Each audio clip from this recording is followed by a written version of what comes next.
Bonjour, bonjour, j'espère que vous allez bien. Moi, je vais super bien comme d'habitude. N'oubliez pas de partager, de liker et surtout mettez le pouce en l'air pour encourager les histoires d'Akuma. Alors, bienvenue dans les histoires d'Akuma. À travers nos histoires, nous donnons des leçons et nous tirons chacun une morale. Alors, aujourd'hui, on va parler de l'histoire de Jacques. Alors, c'est une abonnée qui m'a raconté cette histoire. Alors, elle dit, cette histoire se passe au Kenya. On va donner le nom de Jacques au jeune homme. Jacques, alors, il était marié, il avait 2 enfants, il n'avait pas de travail, il se débrouillait par-ci, par-là. Ce qu'il voyait, il faisait des petits boulots par-ci, par-là. Un beau jour, alors, là, Jacques, il est parti en route, il vaquait aussi dans ses petits boulots.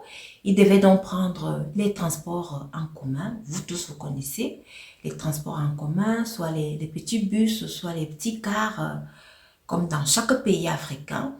Il est donc monté dans ce car-là. Il s'est assis à côté d'une vieille dame. Le car a roulé pour arriver à la destination de Jacques. Avant d'arriver à la destination de Jacques, la grand-mère, elle est descendue du car, elle est partie. Lorsqu'elle est descendue du car, Jacques s'aperçoit que la dame, elle a oublié son porte-monnaie sur sa place. Alors Jacques, il prend le porte-monnaie, il regarde, donc il était assis de façon à voir la dame qui s'en allait. Il regarde la dame, il veut parler comme ton porte-monnaie, mais la dame le regarde comme ça en souriant. Elle est partie. Jacques a pris le porte-monnaie, il est arrivé chez lui. Lorsqu'il est arrivé chez lui avec ce porte-monnaie, ils ont mangé le soir à table avec sa femme. Il dit à sa femme que voilà le porte-monnaie que j'ai trouvé et tout. Il ouvre le porte-monnaie, il n'y avait rien dans ce porte-monnaie-là. Il l'a déposé. Le lendemain, tous se réveillent parce que Jacques, c'était un petit débrouillard. Il s'apprête pour aller faire ses petits boulots. La dame, elle passe là, sa femme passe. Elle prend le porte-monnaie, elle ouvre. Elle dit, ah, le porte-monnaie, s'il a beaucoup d'argent. Comment ce porte-monnaie a beaucoup d'argent? Mais Jacques, il se souvient qu'à la veille, il avait ouvert ce porte-monnaie. Le porte-monnaie n'avait pas l'argent, il était vide. Mais comment ça se fait que ce matin, le porte-monnaie a l'argent? Jacques dit, quoi, montre-moi ce porte-monnaie. Je l'ai ouvert hier, il n'y avait pas l'argent dedans. Jacques ouvre le porte-monnaie a 500 000 dollars. Alors la femme de Jacques dit à Jacques, mais Jacques, nous-mêmes là, on n'a même pas de quoi manger, on a beaucoup de problèmes et il y a l'argent ici. Jacques est d'abord reparti avec le porte-monnaie pour chercher la grand-mère à l'endroit où il avait rencontré. Jacques n'a pas trouvé la grand-mère. Il est rentré avec le porte-monnaie. C'est ainsi qu'ils ont commencé à utiliser l'argent qui était dans le porte-monnaie. La femme de Jacques a d'abord pris l'argent, elle est allée faire les achats, elle a rempli la nourriture dans la maison. Tout le temps, c'était pareil. Ils utilisaient l'argent. Jacques a même ouvert un business. Il a commencé à faire un business parce que le porte-monnaie, il produisait de l'argent. Il y a les porte-monnaies magiques. Oh. C'était un porte-monnaie magique qui produisait de l'argent. Jacques et sa femme se nourrissaient de cet argent qui venait de ce porte-monnaie magique. Ils passaient leur belle vie. Ils se débrouillaient. Précisément, Jacques il se débrouillait dans son business. Parce que le porte-monnaie, là, comme il produisait de l'argent, cela a permis à Jacques d'ouvrir un business. Tout marchait bien. Écoutez attentivement. Après 2 ans,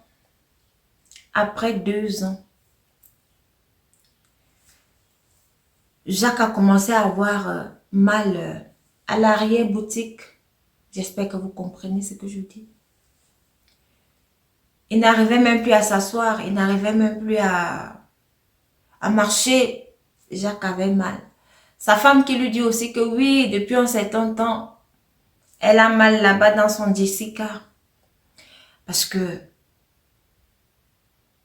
elle dit qu'elle ne comprend pas. À chaque fois qu'elle se réveille le matin, c'est comme si quelqu'un avait eu des rapports avec elle violemment. Ça ne va pas. Les enfants aussi à la maison qui se plaignent. Papa, mon derrière. Papa, j'ai mal. Les deux n'arrivent pas à comprendre ce qui ne va pas. Ils ont vécu comme ça avec ça. Ils n'arrivaient pas à faire le rapprochement que non, c'est le porte-monnaie magique ici. C'est alors qu'un beau jour, Jacques, dans son rêve, la grand-mère qui avait oublié le porte-monnaie là dans les transports en commun, elle est venue dans son rêve, elle lui a dit, Jacques, tu penses que l'argent que vous utilisez là, c'est gratuit? Non. L'argent là appartient à un esprit. C'est l'esprit là qui a ce porte-monnaie là, c'est lui qui donne l'argent dans le porte-monnaie. Alors, il doit reprendre quelque chose en retour. Ne pense pas que tu allais utiliser l'argent là comme ça, sans rien donner en retour. Jacques s'écria que quoi? Mais qu'est-ce que je dois faire maintenant?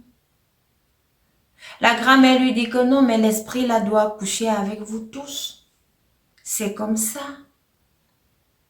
L'esprit là avait les rapports avec la femme de Jacques. L'esprit avec les rapports avec Jacques lui-même. Et l'esprit avait les rapports avec ses deux enfants. Voilà la conséquence. Porte-monnaie magique. Alors Jacques, il posa encore la question à la grand-mère là. Mais qu'est-ce que je dois faire maintenant pour arrêter tout ça? La grand-mère lui dit, tu as deux options. Soit tu montes aussi dans n'importe quel transport en commun où tu vas oublier le porte-monnaie là. Quelqu'un d'autre va prendre et ça va continuer comme ça. Comme j'ai aussi fait avec toi. Soit tu quittes ta femme et tes enfants, tu ne vis plus dans la même maison que eux. Tu vas louer ton appartement seul. Comme ça, là-bas, là, tu ne vas que subir les rapports avec l'esprit là, tout seul. Tu auras épargné ta femme et tes enfants. Jacques, le matin, il s'est réveillé. Il a eu ce rêve-là dans la nuit. La dame, elle est venue dans ses rêves dans la nuit.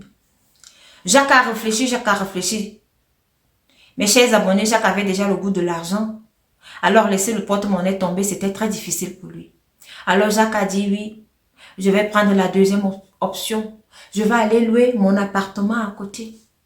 Et je vais subir tout ça avec l'esprit tout seul. Comme ça, ma femme et mes enfants seront épargnés. C'est comme ça que Jacques est parti louer son appartement. Il reste là-bas. L'esprit tout le temps vient faire son travail que vous connaissez à l'arrière-boutique. L'esprit fait son travail. Jacques dit qu'il n'arrive même plus à s'asseoir. Il a déjà les problèmes là-bas à l'arrière-boutique. L'arrière-boutique ne fonctionne plus. L'arrière-boutique lâche. Maintenant, là, Jacques met seulement les couches. Parce que vous savez, lorsque ça lâche, vous avez un problème d'incontinence. C'est ainsi que Jacques est donc passé dans cette télévision-là pour poser son problème. À la télévision kenyane, là, pendant cette émission-là, le présentateur lui posait la question comme Jacques, mais pourquoi tu ne veux pas te débarrasser du porte-monnaie? La solution, c'est de se débarrasser du porte-monnaie. C'est ça ta solution. Mais tout le monde a l'impression que Jacques ne veut pas se débarrasser du porte-monnaie. Jacques veut se soigner, mais il veut rester avec le porte-monnaie. Jacques a déjà goûté au sucre de l'argent. Parce que le porte-monnaie, là, il vomit seulement de l'argent. Mais Jacques ne veut pas donner quelque chose en retour. L'esprit doit prendre quelque chose. Et c'est que le présentateur lui a dit, Jacques, débarrassez-vous de ce porte-monnaie. Mais Jacques ne veut pas se débarrasser. Juste pour dire que quand vous voyez les gens riches ici dehors, il y en a certains qui sont riches naturellement. Hein. Il y en a certains aussi qui doivent souffrir pour être riches. Vous ne savez pas ce qu'ils ont chez eux le soir. D'autres même, parfois, ils ont peur de rentrer chez eux. D'autres même, ils ont peur de rentrer chez eux, dormir dans la nuit. Parce qu'ils savent bien ce qui va se passer dans la nuit. Il y a toujours un prix à payer. Il y a des conséquences dans tous les actes qu'on pose. C'était donc l'histoire de Jacques, qui aujourd'hui est toujours en possession de ce porte-monnaie, qui ne veut pas laisser le porte-monnaie, mais qui veut se débarrasser de l'esprit. sans son porte-monnaie. Envoyez-moi s'il vous plaît vos histoires au numéro qui s'affiche ci-dessous. Le dehors, il est risqué. L'Afrique a un incroyable talent. Les histoires qui se passent en Afrique sont incroyables, mais vraies. Merci de m'avoir écouté et rendez-vous à la prochaine vidéo.